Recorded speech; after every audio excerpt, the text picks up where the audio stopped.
Hi all. Pal here. Yeah, okay. Apologies on this video. Probably not gonna be scrambled, pretty much at all. Yeah, there's been a hard week and well, yeah, hard's not quite the right word. Um, but busy?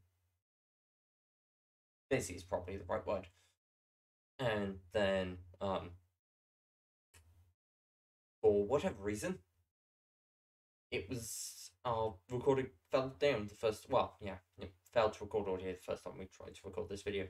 So yeah, it is attempt number two. Um, and luckily it looks like the audio is at least being picked up this time. So hopefully it's recorded. Don't really want to have to try and troubleshoot more to and record a third time. That would be frustrating. But anyway, let's get on with the video itself, I suppose. Yeah. So, video this week is on front-sticking programs. So I know Redsphere normally does videos on this subtopic, but Air is very tired. Just doesn't particularly feel like fronting, and yeah, I don't know. I well, not need, but there's value in me being the person fronting today for other reasons. And it's easier to stick to single person fronting for a day while we can. So yeah. Anyway, Frontsticking programs. Frontsticking programs are obviously programs that stick people to front. So that can be a single individual, a subsystem, or a layer. Um, any of them can be front stuck per se. As to the whys, keeping specific members in front helps regulate false realities. Can be an attempt or successful. It can be a strategy to burn out specific members, and to lock certain program sets into front for specific life periods. And of course for specific activities as well. In the that tends to be the shortest term is hey, I want X individual. Hey, X individual is the person that's supposed to be out for X activity, so X person gets locked in front for X activity. As how, so creating fear of front for people they don't want fronting. Creating headmates with power over front, and then programming them specifically to lock front to specific people on certain queues. It's mostly a pretty similar manner to installing other programs in that hey, you didn't lock this person in front you were queued to do so. Time for you to be hurt in XYZ way. Like the exact specifics of how they're going to hurt someone is going to depend. Of course, it can be internal or external. Then it's going to vary, but that's the basic principle there. Yeah, the other thing they can do is locking skills to specific individuals. So this is essentially a form of memory lockdown. Just the memories that are being locked down to specific individuals are the memories of how to basically learning a particular skill set. So hey, you want to limit one person, ensure that a specific person does all the cooking, right? Lock the memories of how to cook to that specific person, and then they stop doing the cooking. That's the theory behind it, at least. Cooking is a relatively inane skill for that, but it can be done with inane and less inane skills as well. Yeah. In terms of deprogramming, so You know, one of the things that can help is reducing the fear of fronting. You know, mostly we find not necessarily the only path for this, but what we tend to do is a slow acclimatization to front. So starting with a internal discussion on what front is like now. You know, a relatively open and honest one, but actually a positive spin on it to some degree, of course. But mostly just open and honest about, hey, this is what front is like now. It's for the most part, it's enough better than it was, enough safer, and then once they're comfortable with that, and start diving into memories together. Recent memory of what front is like now, and then have people sit and coke on through a pretty standard day. They don't have to interact at all or anything. They can just sit there, just observe and build up confidence from there until they feel well enough acclimated to take the primary role of fronting for a day or a few days if they want. It's slow and time consuming and requires being open and honest, but it's the method we've found to work for that. Another thing is, of course, if you do head weights with front lock powers, you are going to need to work with them to, work through what programming they have in terms of locking people to front or out front, so that they can start actively making decisions on when to use those powers rather than using them on the demands of people who, assumedly, you're trying to remove all influence on your life from. It's not necessarily going to be easy.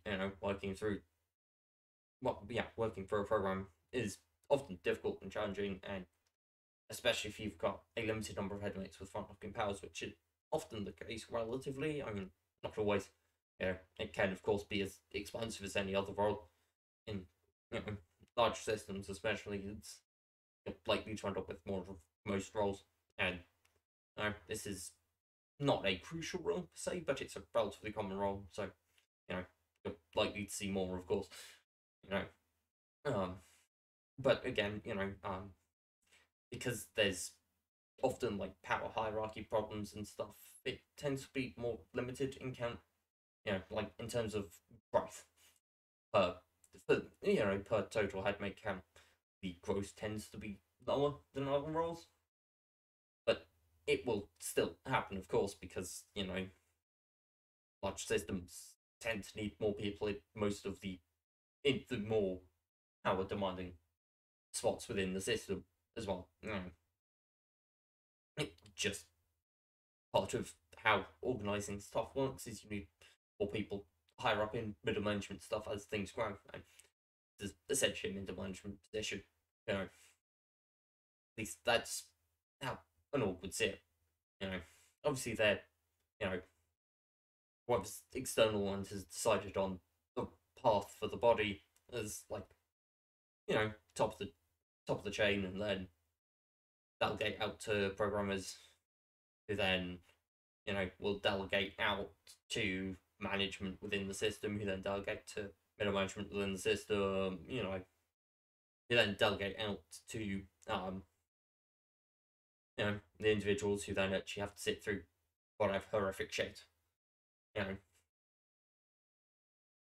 And of course, every step of the way there's brutal treatment to enforce the hierarchy. And that tends to simply get more and more unpleasant as you go downwards. But yeah. So yeah, it is of course, worth noting that as much as we generally discourage the use of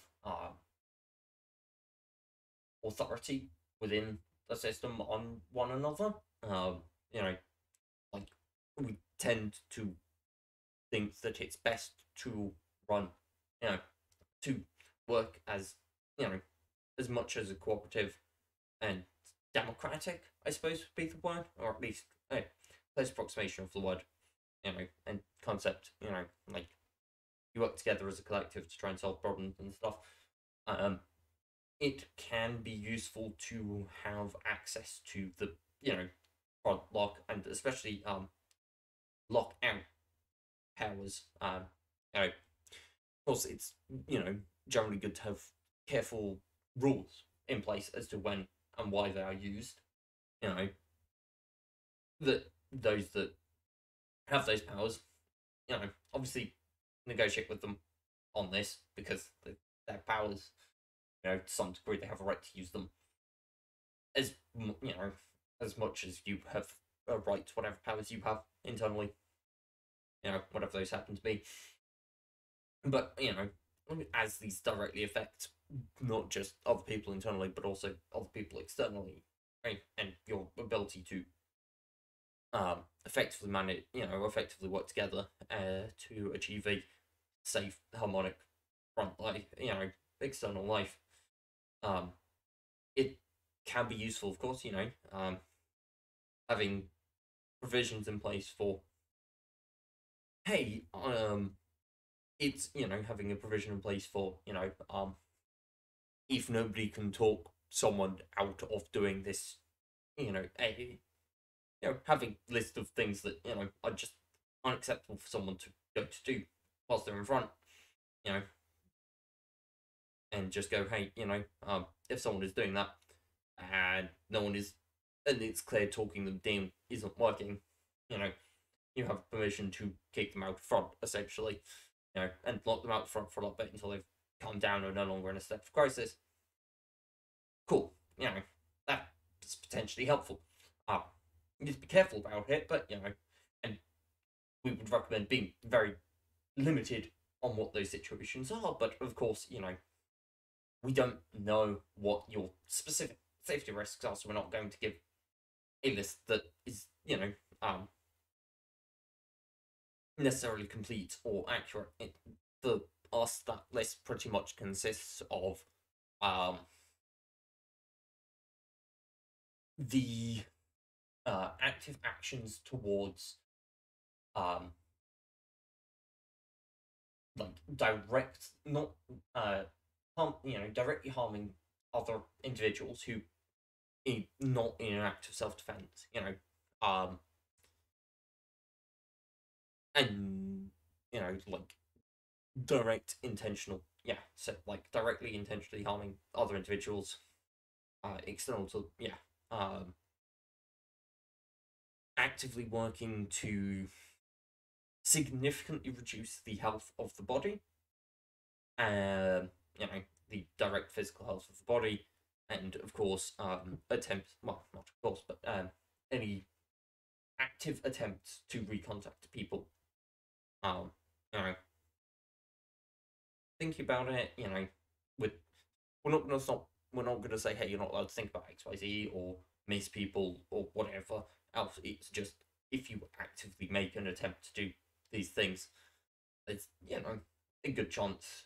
You know, obviously, it's not the first step in, you know, like if so, it appears like somebody's going to do any of those things. The first step isn't kicking them out front. It's, you know, talk to them and try and work through why they're feeling that way, and, you know, hopefully talk them down from that point, from that position, and, you know, work with them to break out of crisis mode, essentially, you know.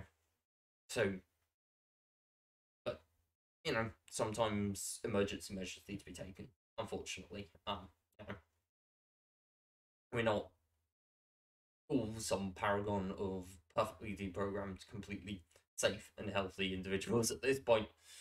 You know, we may never be.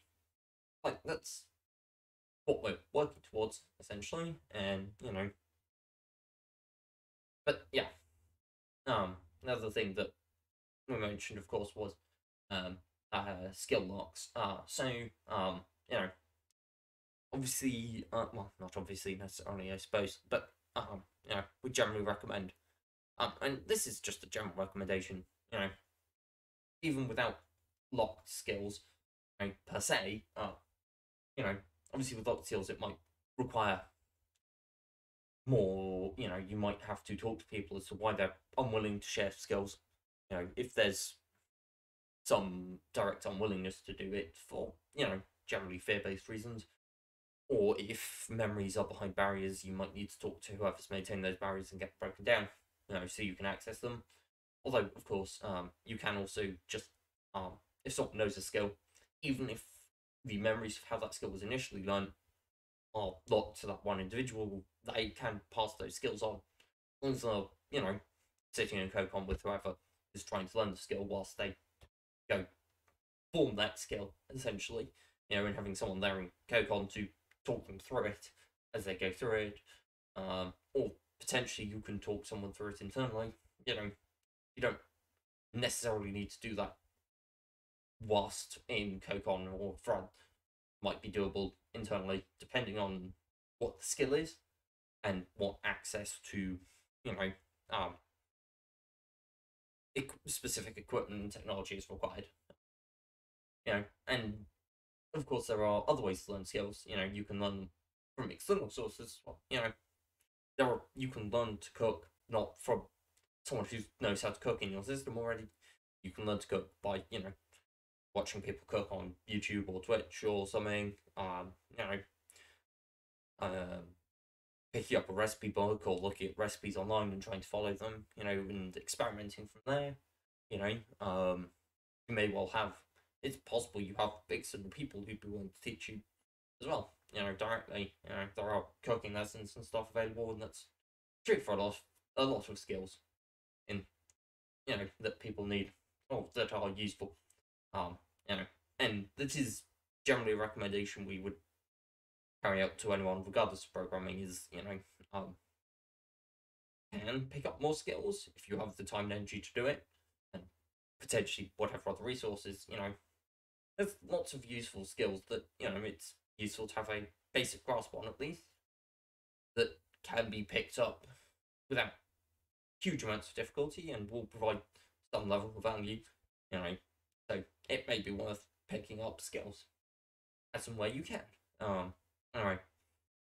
I think that's everything. Looks like that's everything. Hopefully the audio recorded this time. This system signing out. Hope to catch you all next week. Please do remember to like, subscribe, comment, especially if you've got any questions you want answered. Be happy to answer them either in the comments or in another video. So catch you all next week.